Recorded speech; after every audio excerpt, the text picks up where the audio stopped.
Hi everyone, welcome back to my YouTube channel. आज का हमारा सेशन थोड़ा डिफरेंट है। मतलब आज के सेशन में हम आईसीए से रिलेटेड कोई भी डिस्कशन नहीं करने वाले हैं। It is purely non academic, ठीक है। नॉन एकेडमिक सेशन है, पढ़ाई से रिलेटेड डिस्कशन नहीं होने वाला है। सो किसके बारे में आज का सेशन? आज का सेशन हमारा रहेगा कि इफेक्टिवली कैसे पढ़ना है for theory subjects. Theory subjects को कैसे पढ़ना है और स्पेसिफिकली लॉ के सब्जेक्ट्स को कैसे पढ़ना है। जैसे आपका मर्केंटाइल लॉ है, जनरल लॉज है, इंडियन कॉन्स्टिट्यूशन है, टॉर्ट है, कैसे पढ़ना है ये सब्जेक्ट को।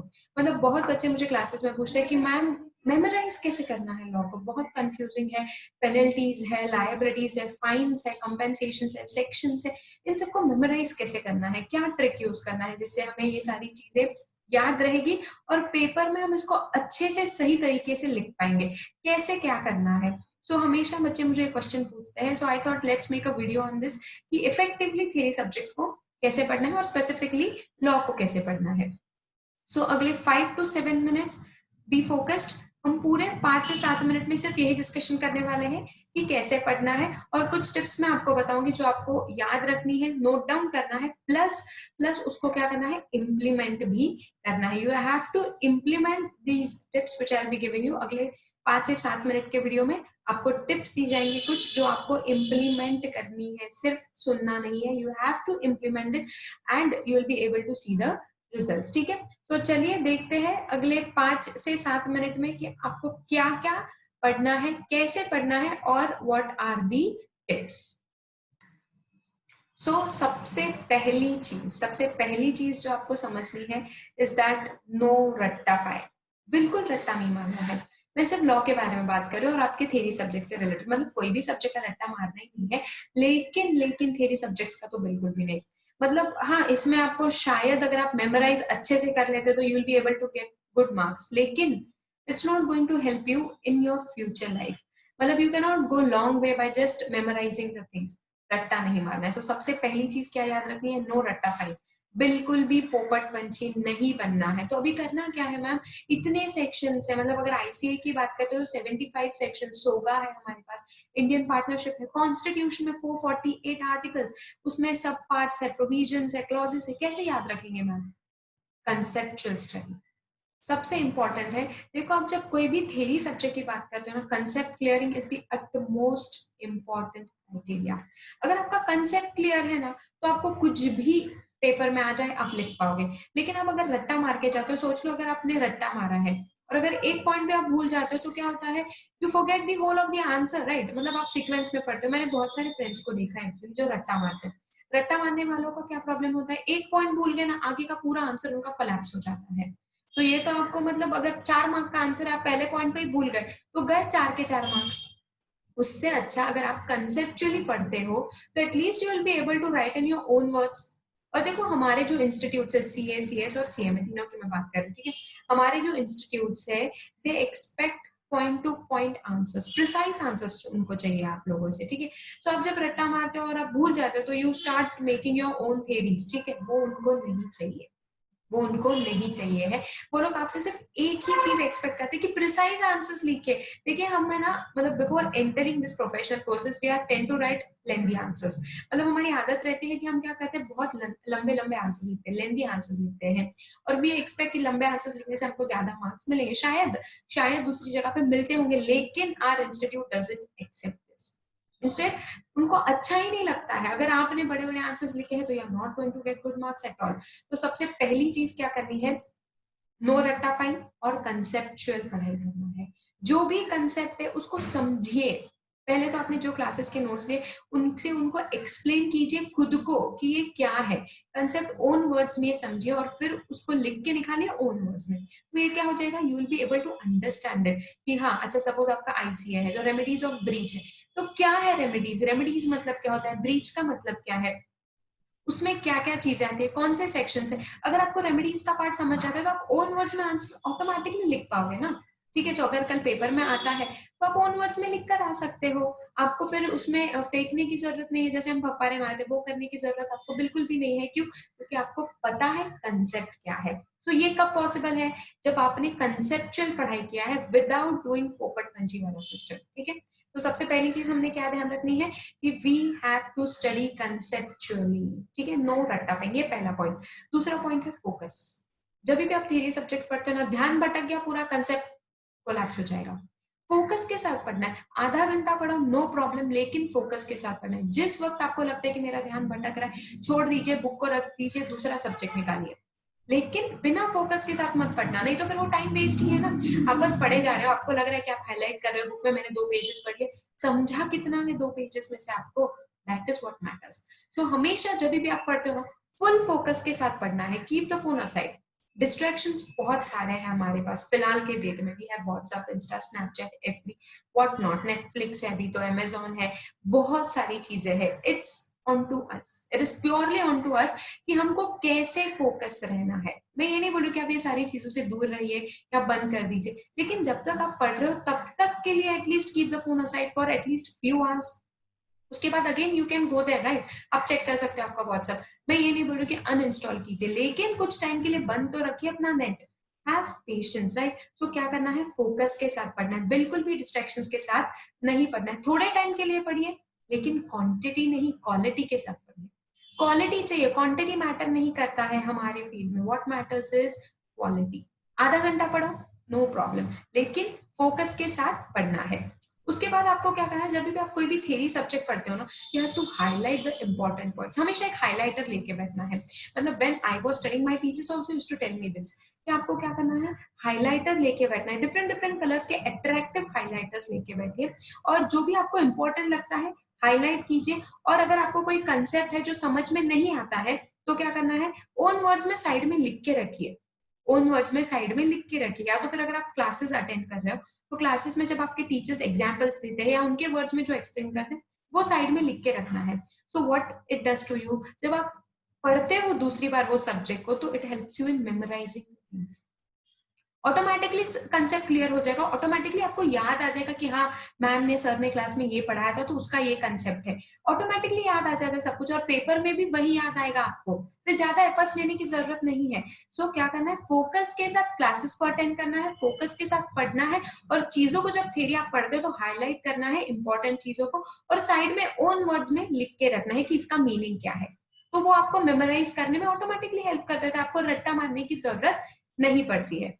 ठीक है, सो पहला क्या था, नो रट्टा फाइन। दूसरा है फोकस के साथ पढ़ना, हाईलाइट करना है, तीसरा पॉइंट हाईलाइट करना, और ओन वर्ड्स में साइड में चीजों को शॉर्ट में मेंशन करके रखना। अगर बुक में जगह नहीं है तो एक नोटबुक बनाओ, वहां पे लिखो, या तो फिर आप स्टिकी नोट्स लिख के स्टिकी नोट्स को स्टिक कर सकते हो बुक में, वो भी चीज आप अडॉप्ट कर सकते हो। आपके जो बोरिंग बुक्स है उसको अट्रैक्टिव बनाना है आपको खुद को। ठीक है, अभी बहुत सारे बच्चे रहते हैं जिनको थ्योरी बिल्कुल पसंद नहीं है, so what can we do, try making those theory notes more attractive for you. वो कैसे कर सकते हो, स्टिकी नोट्स लगाइए, उसके ऊपर कलरफुल अलग अलग टाइप्स के हाइलाइटर्स लेके आइए, उसे हाईलाइट कीजिए, तो जब हम बुक खोलते हैं ना, नींद नहीं आती, देखने का मन करता है बुक को। ठीक है, सो क्या करना है, बुक्स को अट्रैक्टिव बनाना है। उसके बाद क्या करना है, सबसे इंपॉर्टेंट एक्चुअली टाइम टेबल। हमारे पास टाइम टेबल ही नहीं रहता है। हम आज इकोनॉमिक्स पढ़ रहे हैं, कल हम क्या पढ़ते हैं, कॉन्स्टिट्यूशन, परसों टॉट पढ़ेंगे, अरे फिर इकोनॉमिक्स का बाद में फिर से नंबर कब आता है, 10 दिन के बाद, तब तक हम पूरा का पूरा इकोनॉमिक्स जो पढ़ा था भूल चुके हैं। नहीं, ऐसा नहीं करना है।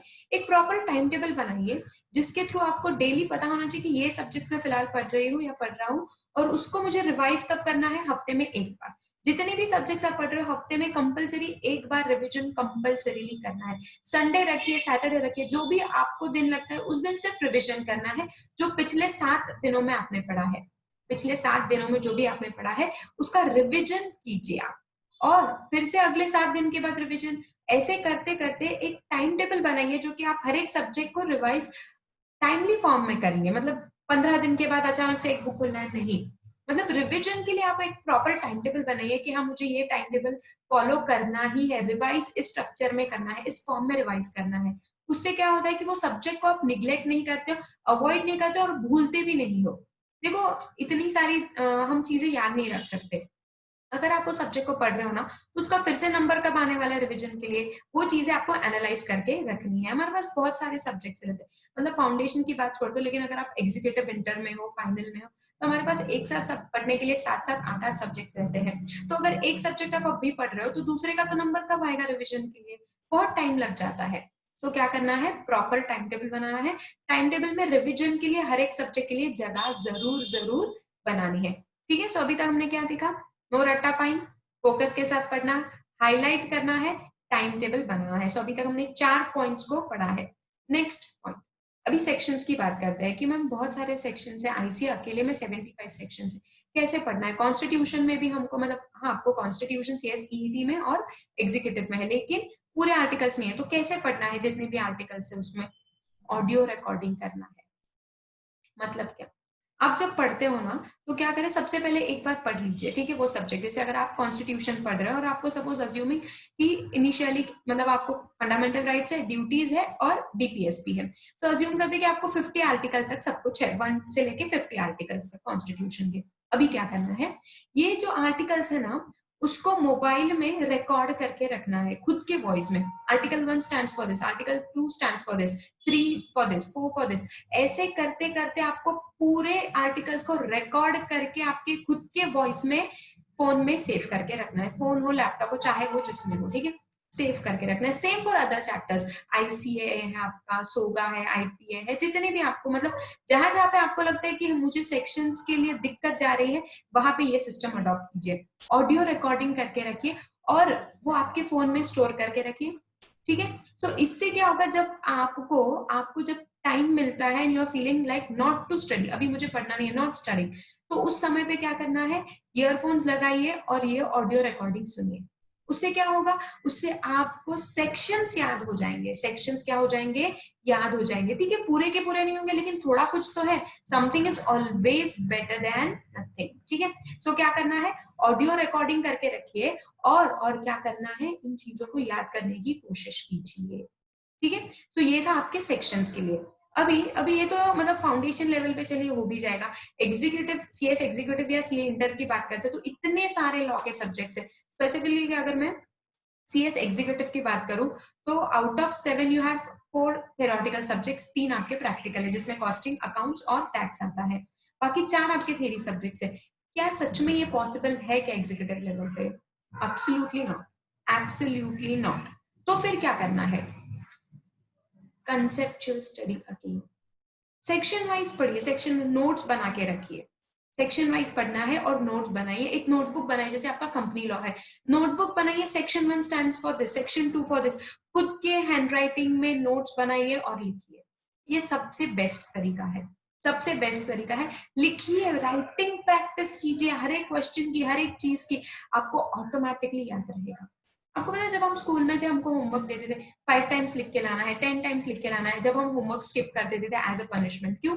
मेमोराइज। लिखने से याद रहती है चीजें, क्योंकि हम एट अ टाइम 2 चीजें कर रहे हैं, मन में वो चीज पढ़ भी रहे हैं, दिमाग में वो चीज चल रहा है और हाथ भी हमारा उसी तरफ है, आंखें भी उसी तरफ है, मतलब सारे के सारे हमारे सेंसेस एक ही तरफ जुड़ जाते हैं, तो उससे फोकस भी बनाए रहेगा, याद भी रहेगा आपको। सो सेक्शंस के लिए दूसरी चीज क्या करनी है आपको, राइटिंग प्रैक्टिस। इससे देखो आपका मतलब इवेंचुअली आंसर भी लर्न हो रहा है, कंसेप्ट भी याद हो रहा है और सेक्शंस भी आपको पता चल रहा है ना।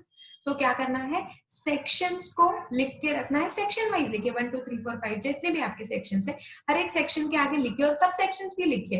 1 1 stands for this, 2 2 stands for this, जैसे आपका इंडियन कॉन्ट्रैक्ट एक्ट में section 2 subsection 2 stands for delivery, right?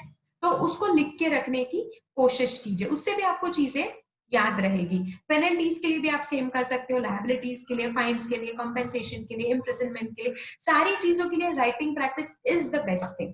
और इससे आपका सब कुछ हो रहा है ना, मतलब आपका लर्न भी हो रहा है कंसेप्ट, आपको आर्टिकल्स भी याद रह रहे हैं, तो मतलब सेक्शंस भी याद रह रहे हैं, आपको अलग से कुछ करने की जरूरत नहीं है, प्लस राइटिंग स्पीड इंप्रूव हो रहा है, हैंडराइटिंग अगर आपकी बुरी है तो उसके ऊपर भी काम हो रहा है। तो एक साथ बहुत सारी चीजें आपको बेनिफिट देने वाली है, कब? जब आप राइटिंग प्रैक्टिस करते हो तब। ठीक है, सो क्या करना है, ऑडियो रिकॉर्डिंग और else what you can do writing practice. ठीक है, ये था हमारा अगला पॉइंट। उसके बाद बात करते हैं, अगर आपको इससे भी थोड़ा अट्रैक्टिव करना है, चार्ट प्रिपेयर कीजिए। क्या करना है, चार्ट फॉर्मेट में पढ़ाई कीजिए, फ्लो चार्ट बनाइए या तो बार चार्ट बनाइए, आपको जो सही लगता है।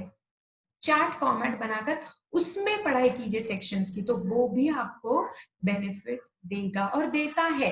और वो चार्ट को क्या करना है, बुक में नहीं बनाना है, आप जहाँ पे सोते हो ना उस जगह पे स्टिक करके रखना है, तो आप जब उठोगे आपको दिखेगा, when you lying on the bed आपको दिखेगा, जब आप फोन लेके बेड पे बैठे हो आपको दिखेगा। तो एक बार भी नजर अगर दिन में उसके पास चले जाती है ना, तो आपको मेमोराइजिंग में हेल्प होता है। ये रट्टा नहीं है, it's just to keep your brain active with those things, क्योंकि वो दिमाग से बाहर नहीं जाना चाहिए, इसीलिए हम ये चीजों को करते हैं। ये पहले एक सब्जेक्ट के लिए अडॉप्ट कीजिए, फिर दूसरे के लिए, कुछ सेक्शंस के लिए कीजिए, फिर बाद में रिमेनिंग सेक्शंस के लिए। एक साथ हजारों सेक्शंस लिख के रखोगे तो पॉसिबल नहीं होगा, ठीक है। क्या करना है, थोड़े थोड़े सेक्शंस को लिख के रखना है। फिर केस लॉस के लिए भी ये हेल्प करता है, जैसे इंडियन कॉन्स्टिट्यूशन में आपका केशवानंद भारती है, इंदिरा साहनी है, चिरंजीत लाल चौधरी है। कैसे करना है, लिख के रखना है, पूरा केस नहीं लिखना है, सिर्फ केस लिखना है, उसका ईयर लिखना है, डिसाइडिंग पॉइंट लिख देना है। केशवानंद भारती क्या था, बेसिक कॉन्स्टिट्यूशन, खत्म। इंदिरा साहनी लिखे, चरणजीत लाल चौधरी लिखे, ठीक है, सैलमन वर्सेस सैलमन है, ये इंपॉर्टेंट केसेस जो है उसका खाली डिसाइडिंग लाइन लिख के रखना है, केस का नाम लिखना है, खत्म। याद श्योर शॉट आएगा, मेरी गारंटी, आपको पक्का याद आएगा, लेकिन उतना फोकस भी आपको देना पड़ेगा, ठीक है। यहाँ तक क्लियर है। उसके बाद क्या करना है, अभी जब आपका कोई भी सब्जेक्ट पढ़ के हो जाता है, सब्जेक्ट पढ़ के हो गया है, पेपर सॉल्व करना है, पेपर सॉल्व करना है, yes. Past question papers download कीजिए इंस्टीट्यूट के, या तो फिर आपको मॉडल आंसर्स मिलते हैं, वो आप निकाल के रखिए और उसको क्या करना है, सॉल्व करना है। देख के कीजिए, बिना देखे कीजिए, बस be genuine to yourself. Check आपको खुद को ही करना है ना, तो चेक करते वक्त सही से चेक करना, फालतू में 2 की जगह पे 3 मार्क्स मत देना खुद को, 1 मार्क 2 चलेगा, पॉजिटिव मतलब ज्यादा मार्क्स मत देना। इससे क्या होगा, आपको भी पता चलेगा कि आपको कितना आ रहा है, आप पेपर कितने टाइम में कंप्लीट कर पाते हो, और टाइम लगा के पेपर लिखना, हाँ मतलब ठीक है। इवेंचुअली आपको पहली बार अगर आप लिख रहे हो तो ठीक है, देख के सॉल्व कीजिए, टाइम ज्यादा लगेगा, क्योंकि हम जब देख के लिखते टाइम ज्यादा लगता है, नो वरीज। दूसरी बार जब सॉल्व करते हो ना, तो बिना देखे करना है। दूसरी बार जब सॉल्व करोगे, बिना देखे पेपर को सॉल्व करना है, और टाइम लगा के सॉल्व करना है। आपको 3 घंटे मिलते हैं पेपर में, राइट, 3 घंटे के हिसाब से टाइम लगाइए, स्टार्ट कीजिए, 3 घंटे एक जगह पे बैठकर पूरा पेपर सॉल्व कीजिए, जितना आता है उतना। कुछ चीजें नहीं आती है, छोड़ दीजिए, नो प्रॉब्लम। देखो ये राइटिंग प्रैक्टिस है, पेपर सॉल्विंग है, आपके लिए है। कितने मार्क्स आए, क्या आया, कोई फर्क नहीं पड़ता, this is for your self, for your own benefit, ठीक है। तो क्या करना है, पेपर को सॉल्व कीजिए, और इंस्टेंट मतलब सीएस का जहां तक मुझे पता है आपको मॉडल आंसर्स मिलते हैं, वो लाइए, उससे आपके आंसर्स को कंपेयर कीजिए। क्या करना है, वो मॉडल आंसर्स से आपके आंसर्स को कंपेयर कीजिए, you will get to know कि आपको इम्प्रोवाइजेशन कहाँ करना है, आपसे इंस्टीट्यूट कैसे आंसर्स एक्सपेक्ट कर रही है वो आपको पता चलेगा। लेंथी आंसर्स इंस्टीट्यूट नहीं एक्सपेक्ट करती, पॉइंट टू पॉइंट चाहिए, तो उस हिसाब से आप इम्प्रोवाइज कीजिए खुद के आंसर राइटिंग टेक्निक्स। तो इससे क्या बेनिफिट होगा, पेपर में इवेंचुअली आप वैसे ही लिख के आओगे, ठीक है, तो वो आपको बेनिफिट करेगा। प्लस प्लस क्या होगा कि आपका राइटिंग स्किल इंप्रूव होगा, टाइम मैनेजमेंट स्किल इंप्रूव होगा, ठीक है। सो ये अगला चीज क्या था, writing practice plus paper solving, ठीक है। अभी बात करते हैं आखिरी पॉइंट की, रिविजन। मैंने पहले भी आपको इनिशियली बताया और अभी भी मैं बता रही हूँ, revision is the very very very important thing. Revision के अलावा कुछ भी पॉसिबल नहीं है, कोई भी सब्जेक्ट है, मतलब not only for theory subjects, लेकिन फॉर प्रैक्टिकल सब्जेक्ट्स इवन। अगर आपको कोई भी एग्जाम में क्रैक करना है, रिविजन के अलावा पॉसिबल ही नहीं।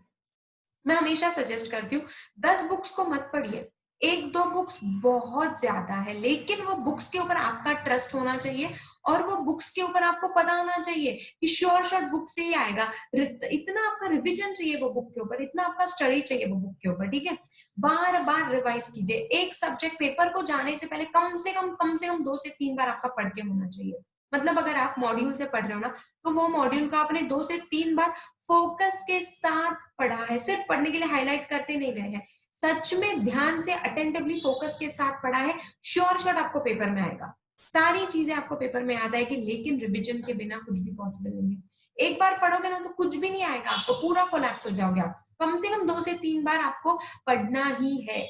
Always remember that we are entering into professional courses, ठीक है। मतलब आप लॉ की बात कीजिए, सीए, सारे प्रोफेशनल कोर्सेज है, राइट। इसमें आपको ज्यादा एफर्ट्स लेने पड़ते हैं, ठीक है। Apart from your regular courses आपको थोड़ा सा ज्यादा एफर्ट लेना पड़ता है, ठीक है। हाँ, उसमें भी लेना ही पड़ता है, ऐसा नहीं है कि उसमें कम एफर्ट्स है, लेकिन यहाँ पे जिनको थ्योरी नहीं पसंद है उनके लिए ज्यादा उनको थ्योरी के लिए मेहनत करनी पड़ती है। सो क्या करना है, अच्छे से रिविजन करना है हर एक सब्जेक्ट का, ठीक है। सो ये कुछ पॉइंट्स है जो आप फॉलो कीजिए, आपको श्योर शॉट हेल्प होगी आपके थ्योरी सब्जेक्ट्स में प्लस आपके सेक्शंस में। अच्छा, एक इंपॉर्टेंट चीज, जब आप सेक्शंस लिखते हो ना, इन केस अगर आपको वो सेक्शन का पूरा डेफिनेशन याद नहीं आता, जैसे section 2 subsection 2 talks for delivery, अभी आपको डिलीवरी का डेफिनेशन याद नहीं आ रहा है ना, अकॉर्डिंग टू द सेक्शन लिखना है। फिर क्या लिखना है? According to section 2 subsection 2। तो जब आप ये अकॉर्डिंग लिख देते हो ना, तो उनको लगता है कि हाँ, उसके हिसाब से, it means according to this definition I have written this thing. Not necessarily फिर वैसा का वैसा आपने लिखा भी नहीं होगा तो भी चलेगा, क्योंकि जब आप सेक्शन 2 टॉक्स फॉर दिस, आपने जब ऐसा लिखा है ना, तो वो क्या एक्सपेक्ट करते हैं कि आप पूरा का पूरा डिट्टो वैसा लिख रहे हो, और इट्स नॉट पॉसिबल जेन्युइनली कि आप सेक्शन वैसा का वैसा लिख पाओ। तो क्या करना है? अकॉर्डिंग शब्द को डालना ना भूले। According to section 2 subsection 2 delivery means voluntary transfer. ठीक है, वॉलेंटरी ट्रांसफर मतलब जो भी आपका डेफिनेशन, मैं एक जस्ट एग्जांपल दे रही हूं। तो आपको क्या करना है? अकॉर्डिंग टू लिखना है, जिससे उनको भी समझेगा कि हाँ, इसने डेफिनेशन को समझकर अपने ओन वर्ड्स में ये चीज को एक्सप्लेन किया है। और अगर पेपर में आपको नहीं भी याद आते हैं सेक्शंस, तो बिल्कुल ब्लंडर मत कीजिए।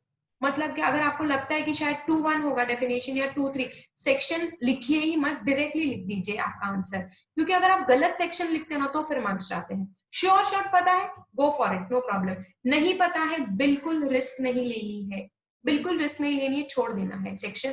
उतना लिखो ही मत, सीधा अपना आंसर स्टार्ट कर दो, ठीक है? क्योंकि उनको भी समझना है कि बच्चों को इतना पॉसिबल नहीं है हर एक सेक्शन को याद रखना, ठीक है? रिस्क नहीं लेना है फिर, ठीक है? तो चलिए, आज का हमारा सेशन था, नॉन एकेडमिक सेशन था, effective study for theory subject specifically for law. हमने बहुत सारे पॉइंट्स डिस्कस किए, जिसमें था कंसेप्चुअल स्टडी, फोकस के साथ टाइम टेबल बनाना है, उसमें हाईलाइट कैसे करना है आपको मैंने वो बताया है। उसके बाद ऑडियो रिकॉर्डिंग कीजिए, चार्ट प्रिपेयर कीजिए, राइट? उसके बाद क्या बताया? Writing practice, paper solving techniques, revision. ये कुछ लगभग 10 से 12 पॉइंट्स हमने पढ़े हैं आज के सेशन में। ये सारे पॉइंट्स को आप इंप्लीमेंट करने की कोशिश कीजिए। कुछ भी डाउट है, you can always comment in the comment session given below. Don't forget to like and share कीजिए अगर आपको अच्छा लगता है तो मेरा सेशन, एंड सब्सक्राइब भी जरूर कीजिए, ठीक है? सो चलिए, thank you very much for hearing my lecture patiently. Bye bye.